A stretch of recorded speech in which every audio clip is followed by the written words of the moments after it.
Mike, remember to mute before you cough.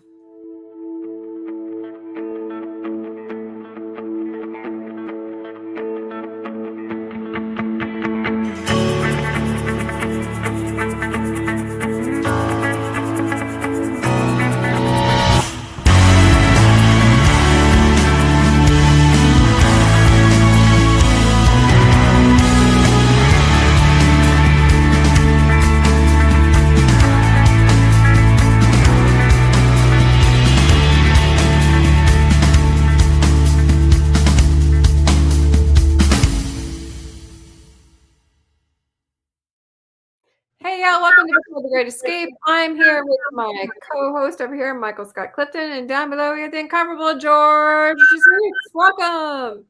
Thank you. Good to be here. Yay. So today we're going to be talking about one of our favorite types of genres, adventure. Are you guys ready to talk adventure? Let's do it. Right.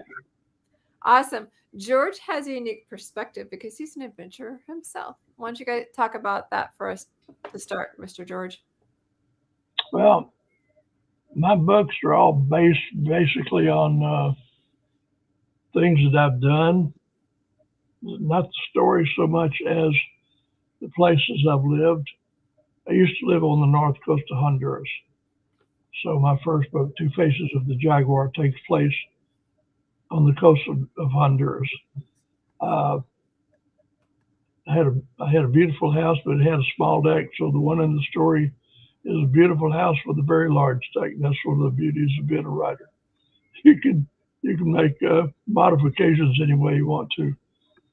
And the story is about a black jaguar and the ancient Maya legend. The ancient Maya legend comes from my exploration of the Maya culture. I spent about between 20 and 25 years studying the Maya. Not sure I learned that much, but I sure had a good time studying. And I climbed pyramids all the way from Mexico to Honduras and Guatemala. Very cool. So you have how many books do you have out total? I have a total of 9.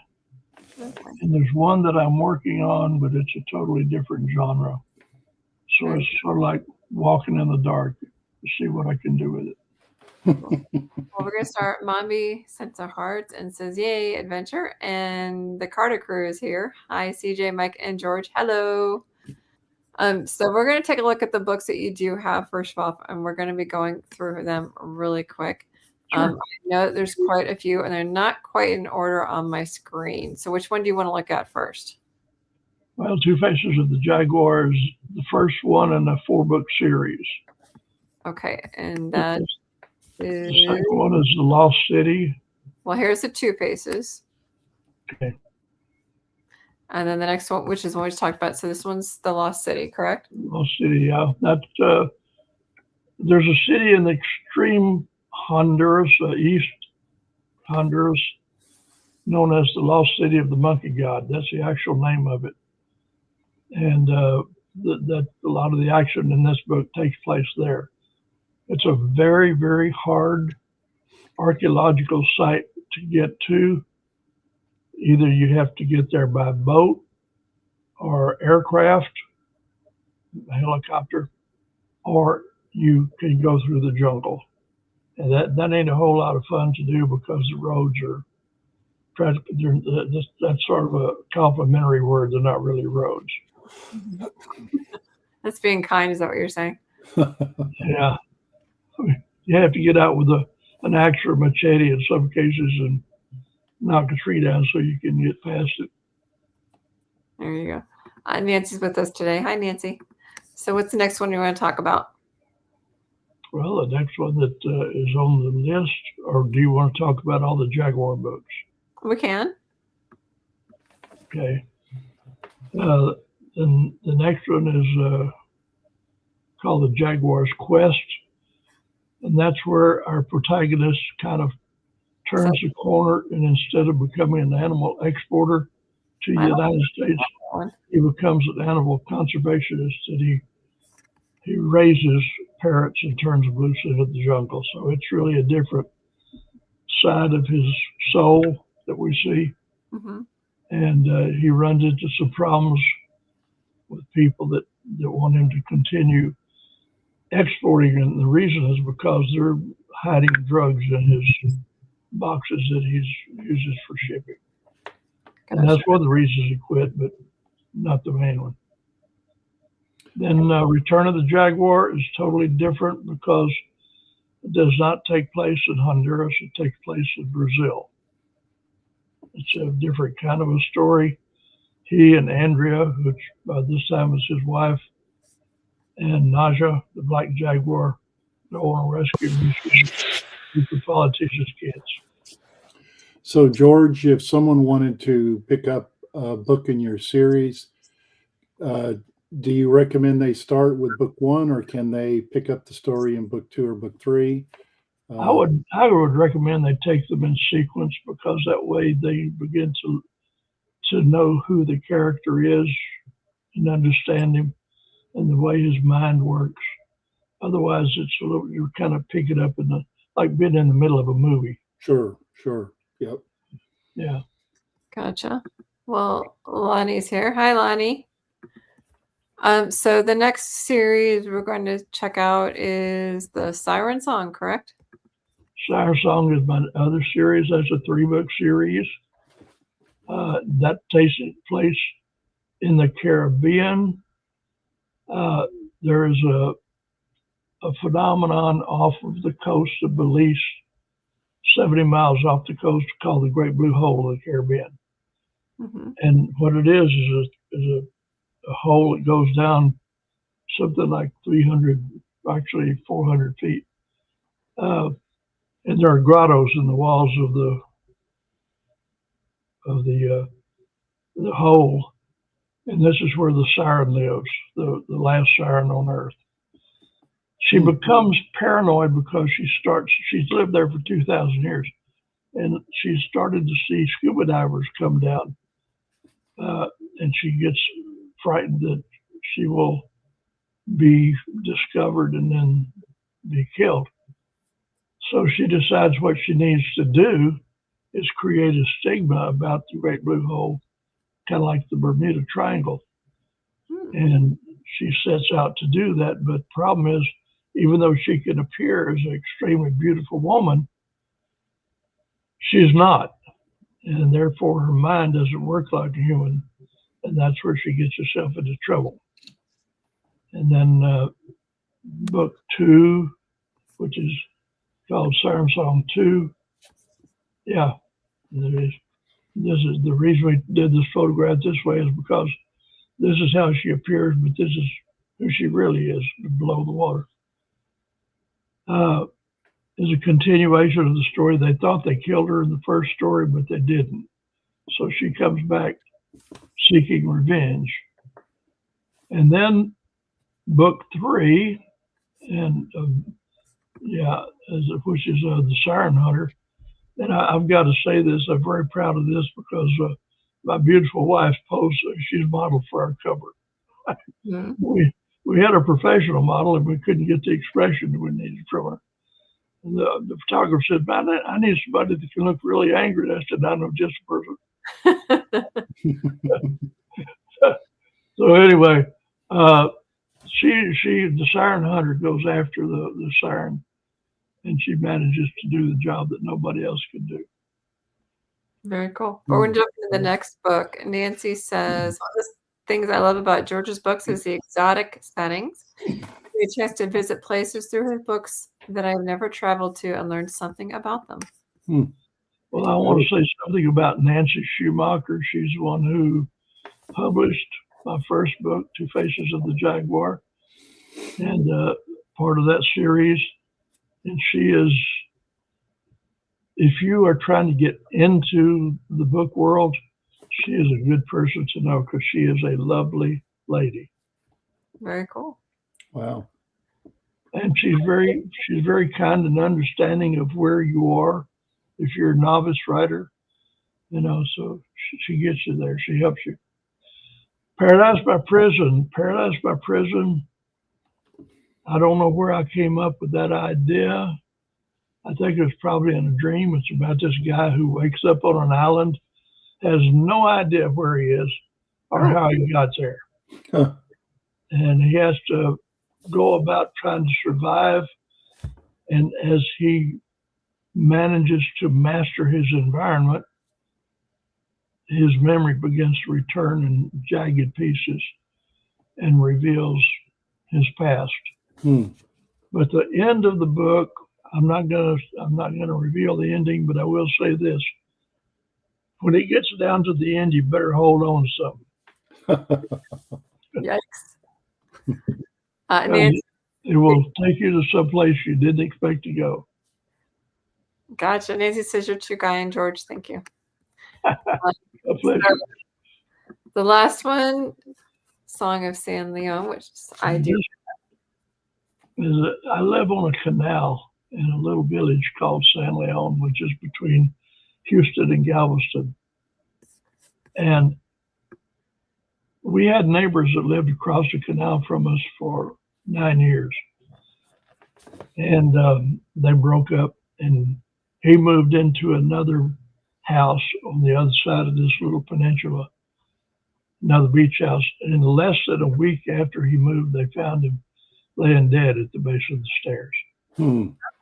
And that is what the impetus for this story was. But that was only the basic idea, because I obviously changed the character for out of respect for him, and not only his name but his employment. I made the guy into a singer songwriter. Yeah. That one, Song of San Leon, by the way, is in the hopper for possibly being made into a movie. Wow. Very cool. I know we tend to get a lot of our stories from real world, and we tend to get a lot of our characters from the real world. Where exactly did you get your stories? Because you've got a lot of adventure in your background. Like I said, can you share some of that? Like, working for the steak place and that sort of thing? Well, yeah, I fought bulls whenever I was a kid. And then I decided I didn't want to do that anymore, because I matured to the point that I looked into the eyes of the animals I was fighting and I saw pain, and I didn't want to do that anymore. So I walked away. But I my first movie was in Africa with John Wayne in 1960. It's called Hatari. Mm-hmm. And that I had so much fun, I cannot begin to tell you. John Wayne, Elsa Martinelli, Hardy Kruger, Red Buttons. Red Buttons could walk by you in the morning and say hi and leave you laying on the ground laughing. But yeah, I did that. And then I also worked for Ross Allen at Silver Springs, Florida. And I worked as his head snake milker, extracting venom, which we sold it to Wyeth Laboratories, and they used it to make anti-venom. And then they won't do that anymore. I did it for well over a year. Hmm. My wife's favorite John Wayne movie is Hatari. And I don't know where out of the blue that came from, but yeah, she's actually got that movie saved and recorded and probably watches it at least 2 or 3 times a year. So yeah, she loves Hatari. Well, we shot it just outside of Arusha, a country that's known then as Tanganyika.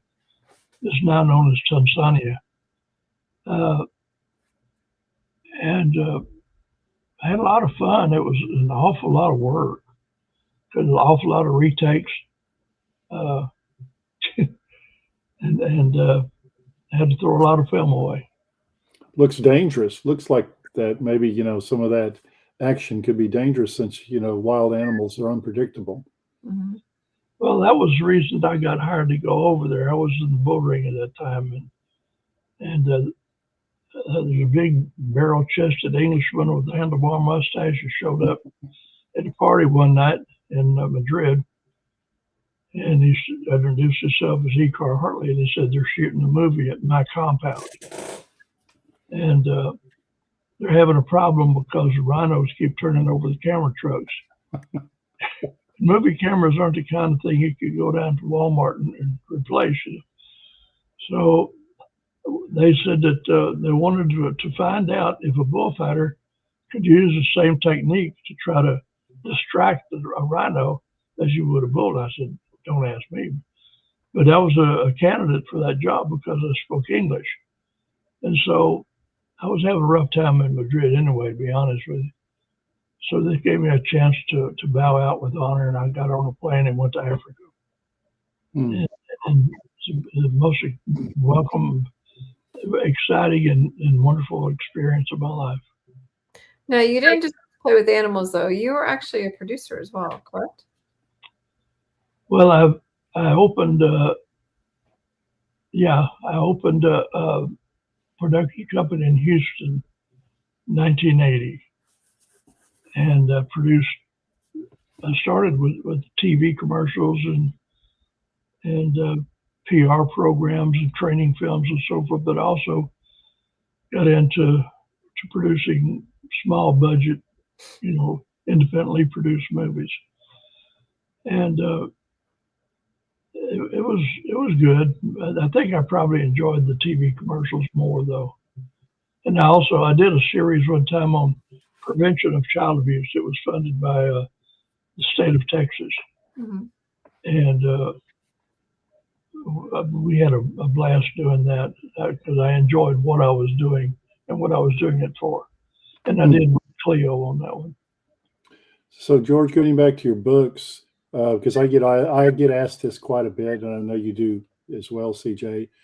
We go to a lot of book events, and at least once or twice or three times or more at every event I've been at, they ask, okay, so what's the reading level or what's the grade level of your books? In other words, who can read them? Can teenagers read them? Are the adult basically centered? I would say that they're all adult with the exception of Siren Song. I built in some real life situations and some of them in the languages, like in Paradise by Prison is pretty salty. So I would have to say adults. Okay. Now, one thing we were talking about before the podcast is that you actually you convert some of your books to actual screenplays. And I know that's not an easy thing to do. It's actually a really difficult challenge. How do you do that? How do you figure out what to splice and how do you change it to that? Because going from book to screenplay is not easy. Writing a screenplay has got to be one of the most boring things that a person can do because there's no flow. Mm-hmm. What you do is, let's say that you have a scene that takes place in the living room. You say, scene one, interior, day, living room, and then you describe it real quick. And the thing about it is, no matter how thick the book is, you've got to get that screenplay down to about 100 pages these days. Producers don't even want to look at them if they're like, I've got one screenplay now, I'm shortening that the original was 223 pages. Mm. They don't even want to know the name of it. They said drop the pages from there to 100 and we'd be interested. So it is an art form of its own, I've got to say that. But you also have to give up a lot of the control to whoever the director is going to be. The director is going to be the person who reimagines the scene that you're writing. Mm-hmm. So your descriptions have to be very sketchy, and you have to try to keep it moving along to scene 2 and 3. He's going to decide where the cameras go. He's going to decide how many cameras, how many actors, the set dressing, everything, makeup, costuming. That is all a director. And so you're giving up a lot of the color of your book to somebody else. And that's just part of the game.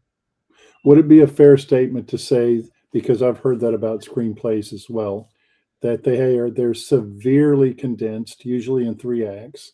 Yeah. Would you say it's a fair statement to say it might be similar to a 100-page synopsis?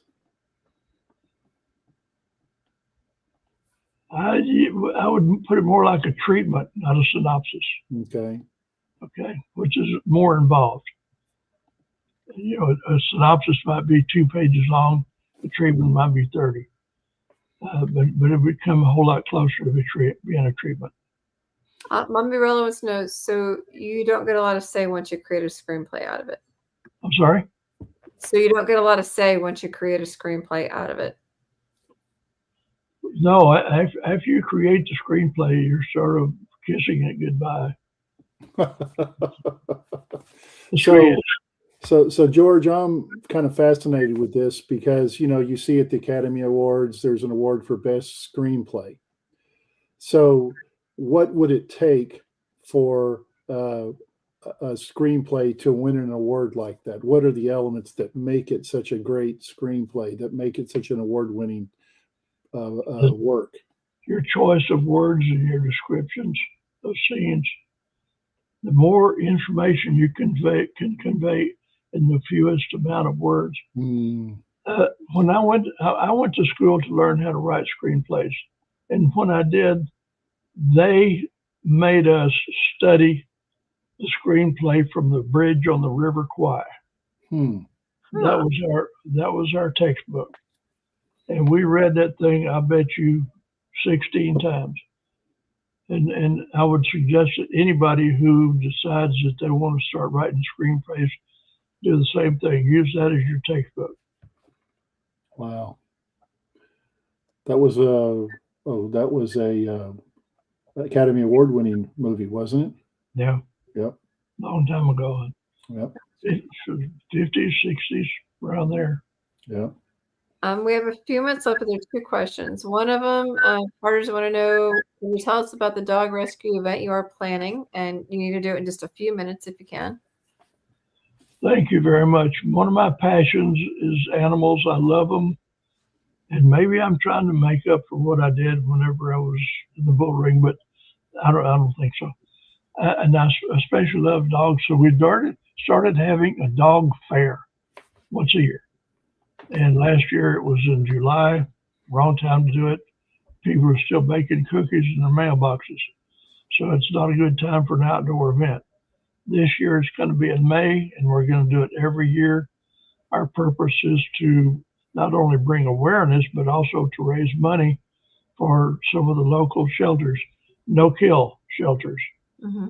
And we did that last year. And this year we hope to do 10 times the amount because I'm accepting sponsors, and we will use their money to buy signs and advertising in magazines and newspapers and get more of an audience there. And we're also improving what we're doing. You know, we got a dog beauty contest.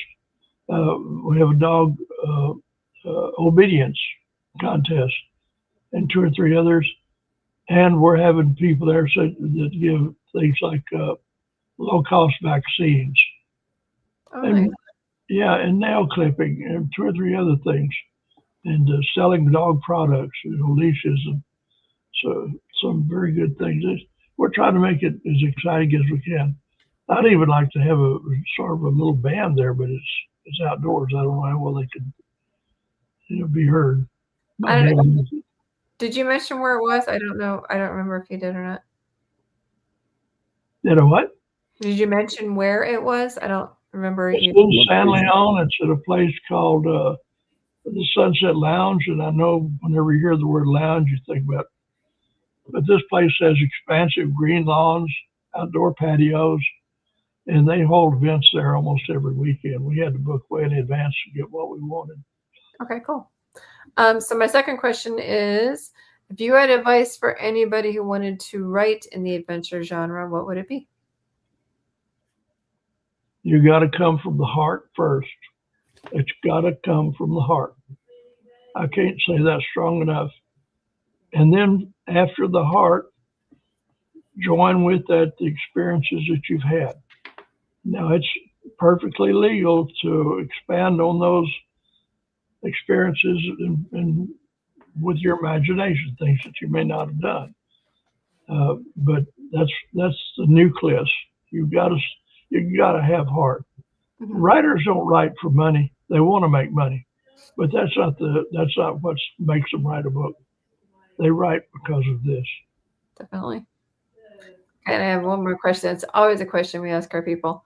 Okay, first of all, Nancy says, gotta run, George. Nice interview podcast. Thank you. And Lonnie says, yes, 100, agree 100%, George.